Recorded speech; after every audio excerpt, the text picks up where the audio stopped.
Good morning student, online class में आपका स्वागत है। हमने 19 चैप्टर जो अलंकार था वो पूरा कर दिया, ओके, लास्ट क्लास में। अब जो है हम 20 चैप्टर शुरू कर रहे हैं जिसका नाम है संवाद लेखन। संवाद लेखन का मतलब क्या होता है? संवाद लेखन का मतलब क्या होता है? Dialogue writing. इंग्लिश में इसको क्या बोलते हैं? Dialogue writing. अब डायलॉग राइटिंग के साथ साथ डायलॉग राइटिंग तो आप समझते हो, डायलॉग राइटिंग का मतलब होता है आपस में बातचीत करना। दो मित्र आपस में बात कर सकते हैं, ठीक है। एक टीचर और स्टूडेंट आपस में बातें कर सकते हैं, जो आपस में वार्तालाप करते हैं उसे ही हम क्या कहेंगे? संवाद लेकर कहेंगे, ठीक है। तो इसी के बारे में आज हम इस चैप्टर में पढ़ेंगे कि भाई संवाद लेखन होता क्या है, ठीक है। तो हम शुरू करते हैं, संवाद लेखन होता क्या है। जो 92 पेज नंबर पे है आपके, संवाद लेखन दो या दो से अधिक लोगों के बीच में हो रहे वार्तालाप को संवाद कहते हैं। मैंने आपको पहले ही समझा दिया कि डायलॉग राइटिंग यानी आपस में जब दो जने बातें कर रहे हो, ठीक है, तो उसे हम क्या कहेंगे? संवाद। संवाद के लिखित रूप को संवाद लेखन कहते हैं। जब उसको लिखते हैं ना, बोलते हैं तो उसको केवल संवाद कहेंगे, और लिखते हैं तो क्या होगा उसका? संवाद लेखन। बोलते हैं तो केवल डायलॉग, और लिखते हैं तो क्या हो जाएगा? Dialogue writing. तो लिखित रूप को संवाद लेखन कहते हैं, और संवाद का विषय कुछ भी हो सकता है, जिस प्रकार अनेक रूप है। संवाद लिखते समय स्मरण रखने योग्य बातें। अब यहाँ पर आपके बुक में संवाद लिखते, जब हम डायलॉग लिखते हैं, संवाद लिखते हैं, तो उस समय हमें कौन कौन सी बातों का ध्यान रखना चाहिए, कौन सी बातें हमें याद रखनी चाहिए, तो उन बातों के बारे में यहाँ पर लिखा हुआ है। संवाद लिखते समय सरल, रोचक शैली तथा प्रभावशाली भाषा का प्रयोग करना चाहिए। एक तो बहुत ही सरल लैंग्वेज का प्रयोग करना चाहिए, और प्रभावशाली कि सुनते ही लोगों को प्रभावित करें, आकर्षित करें, ऐसी भाषा का प्रयोग करना चाहिए। संवाद छोटे छोटे वाक्यों में तथा स्पष्ट लिखने चाहिए, यानी कि बड़ी बड़ी लाइनें लिखते जाओ तो नहीं, बड़े बड़े सेंटेंस नहीं बनाने अपने को, छोटे छोटे वाक्य और स्पष्ट होने चाहिए, समझ में आने चाहिए। संवाद उचित क्रम में लिखना चाहिए।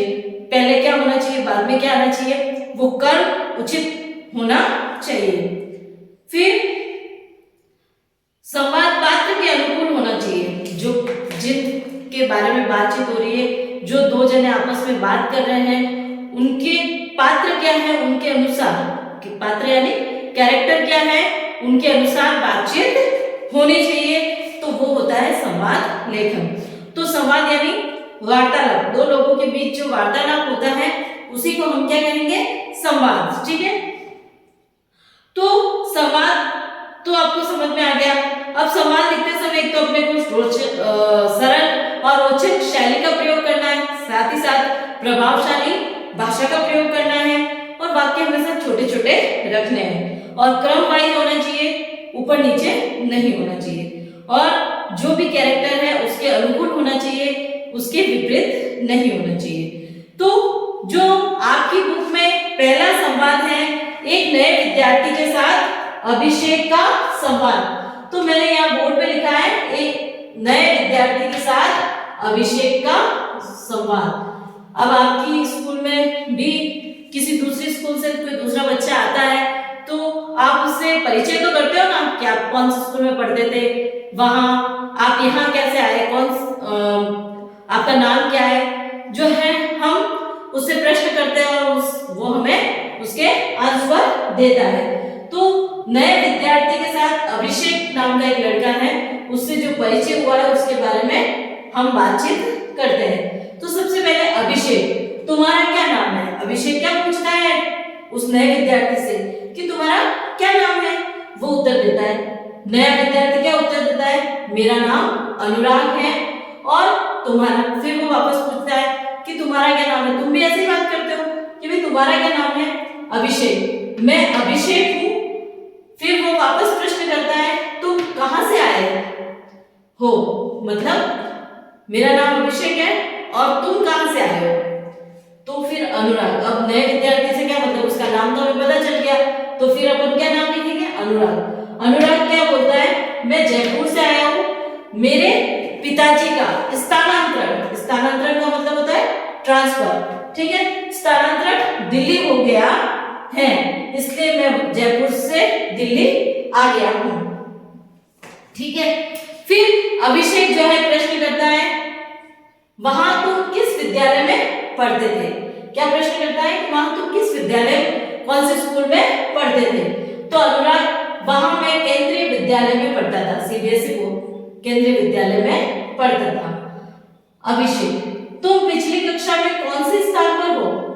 मतलब तुम जो पहले तुमने जो लास्ट क्लास पास की है, पिछली कक्षा पास की है, उसमें तुम्हारे परसेंटेज कितने बने, तुम्हारा स्थान क्या रहा, ठीक है। अनुराग, मैं अपनी कक्षा में प्रथम आया था, मैं पूरी क्लास में क्या आया था? फर्स्ट डिवीजन से पास हुआ था, प्रथम श्रेणी में पास हुआ था, मेरा क्लास में स्थान फर्स्ट रहा था। तो इस प्रकार जो है हमने संवाद फर्स्ट जो यहाँ पे मैंने लिखा है, उसी प्रकार से जो है कुछ एग्जाम्पल दे रखे हैं यहाँ पर। और सेकंड नंबर है माली और मालिक के बीच संवाद। अब आपके सामने आप बुक रखो, मैं आपको समझाती हूँ। तो देखो, एक माली है जो बगीचे में काम करता है, और मालिक, उसका मालिक, मकान का जो मालिक है, उसके बीच में क्या बातचीत हो रही है उसके बारे में। सबसे पहले मालिक पूछता है, रामलाल उस माली का नाम है, रामलाल इन क्यारियों की हरियाली कहाँ गायब हो गई? मतलब जहां पर पौधे उगाए जाते हैं, क्यारियां बनाई जाती है, तो वहां जो हरियाली थी वो कहाँ गायब हो गई? तो माली क्या जवाब देता है, मालिक तेज धूप से ये पौधे मुरझा गए हैं, बहुत तेज धूप पड़ रही है, इस कारण क्या हो गया, पौधे मुरझा गए हैं। मालिक, क्या तुम सुबह शाम सिंचाई नहीं करते हो? मतलब तुम सुबह शाम पानी नहीं देते हो, ध्यान नहीं रखते पौधों का? मालिक, करता हूँ मालिक, पर भयंकर गर्मी की धूप के आगे ही सिंचाई भी पौधों की हरियाली को वापस नहीं ला पा रही है। मैं बार बार इनकी देखभाल करता हूँ, पानी देता हूँ, लेकिन फिर भी इसकी हरियाली वापस नहीं आ पा रही है, क्योंकि धूप बहुत भयंकर पड़ रही है। फिर मालिक कहता है, इन पौधों के ऊपर छाया बना लो जिससे धूप कम लगे, मतलब ऊपर छाया कर दो जिससे कि धूप कम लगे। मालिक, ठीक है मालिक, जैसी आपकी आज्ञा। मालिक, नए नए और सुंदर सुंदर फूलों के पौधे लगाओ जो मनमोहक लगे। मतलब तुम कैसे नए नए और सुंदर सुंदर फूलों के पौधे लगाओ जिससे कि पूरा बगीचा भी जो कैसा लगे, मनमोहक, मन को मोहने वाला। मालिक, जी मालिक, बस 15-20 दिन रुक जाइए, इसके बाद हरियाली और फूलों की महक से ये क्यारी खिल उठेगी, ठीक है। तो माली ने क्या जवाब दिया, जी मालिक, आप जैसा कहते हो, बस 15-20 दिन रुक जाइए, इसके बाद हरियाली और फूलों की महक से ये पूरी क्यारी, ये पूरा जो बगीचा है खिल उठेगा। अब है थर्ड नंबर पर दो बहनों का संवाद। दो सिस्टर आपस में क्या बात करती हैं, उनका संवाद यह दिया गया, उनके डायलॉग्स यहाँ दिए गए हैं। पहला है, पहले जो है बहन है उसका नाम है बड़ी बहन अंजू। क्या नाम है? अंजू। दीदी, अध्यापक ने लाल किला देखकर आने के लिए कहा है, आप मुझे लाल किला दिखा लाइए। मतलब अध्यापक ने क्या कहा है कि तुम लाल किला देख के आना, तो आप मुझे लाल किला दिखा दीजिए। सविता, जो उसकी अंजू बड़ी बहन से, अंजू किससे कहती है? बड़ी बहन से। और सविता कौन है? उसकी बड़ी बहन। तो सविता क्या बोलती है? अंजू, मेरी परीक्षा है। अंजू क्या कहती है कि मेरी परीक्षा है, अंजू मेरी परीक्षा है, तुम पापा के साथ शनिवार को चली जाना। मतलब मेरा एग्जाम चल रहा है, इसलिए तुम पापा के साथ शनिवार को चली जाना। उस दिन उनका कार्यालय भी बंद रहता है, कार्यालय यानी ऑफिस भी बंद रहता है। अंजू, नहीं, पापा कोई ना कोई बहाना बना देंगे। नहीं, पापा मुझे नहीं ले जाएंगे, जरूर कोई ना कोई बहाना बना देंगे। सविता, मैं पापा को मना लूंगी। वो क्या कहती है कि मैं पापा को मना लूंगी, तुम टेंशन मत लो।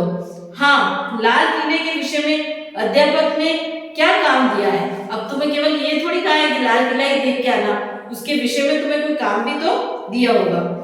अंजू, वहां के दीवाने खास और दीवाने आम को देखना है। दो महल बने हुए हैं लाल किले में, एक तो दीवाने खास और एक दीवाने आम को देखना है। और वहां पर संग्रहालय भी है, उसे देखकर उसके विषय में लिखना है। संग्रहालय का मतलब होता है म्यूजियम, ठीक है। तो वहां उसको देखना है और उसके अंदर क्या क्या चीजें है उसके विषय में लिखना भी है। फिर जो है सविता कहती है चलो ठीक है, अब तुम जाओ, मुझे परीक्षा की तैयारी करनी है। चलो ठीक है, अब तुम जाओ, मुझे क्या करनी है, परीक्षा की तैयारी करनी है। मुझे एग्जाम मेरे सिर पे है, मुझे उसकी तैयारी करनी है। फिर है टेलीफोन संवाद, यानी फोन पे आपस में जो संवाद हो रहा है उसके बारे में बातचीत हो रही है। तो विजय बोलता है हेलो संजय है क्या, वो अपने जो है फ्रेंड है, मित्र है, उसके बारे में पूछ रहा है। तो हेलो संजय है क्या स्त्री स्वर में, मतलब एक लेडीज की आवाज आती है। वह तो खेलने गया है, कहिए आप कौन है। वह तो क्या कहाँ गया है, खेलने गया है, कहिए आप कौन है। विजय, जी मैं उसका मित्र बोल रहा हूँ, मतलब या तो उसकी मदर होगी। तो कहा जी मैं उसका मित्र बोल रहा हूँ, आप उसे बता दीजिएगा कि मेरी गणित की पुस्तक उसके पास रह गई है, वह कल याद से मेरी पुस्तक ले आए। वो कल क्या करे, याद से मेरी पुस्तक ले आए। स्त्री स्वर, ठीक है बता दूंगी। विजय, जी नमस्ते। विजय क्या बोलता है, जी नमस्ते। हाँ, तो हमने सारे संवाद पढ़ लिए हैं। मैं उम्मीद करती हूँ कि आपको सारे संवाद डायलॉग समझ में आ गए होंगे।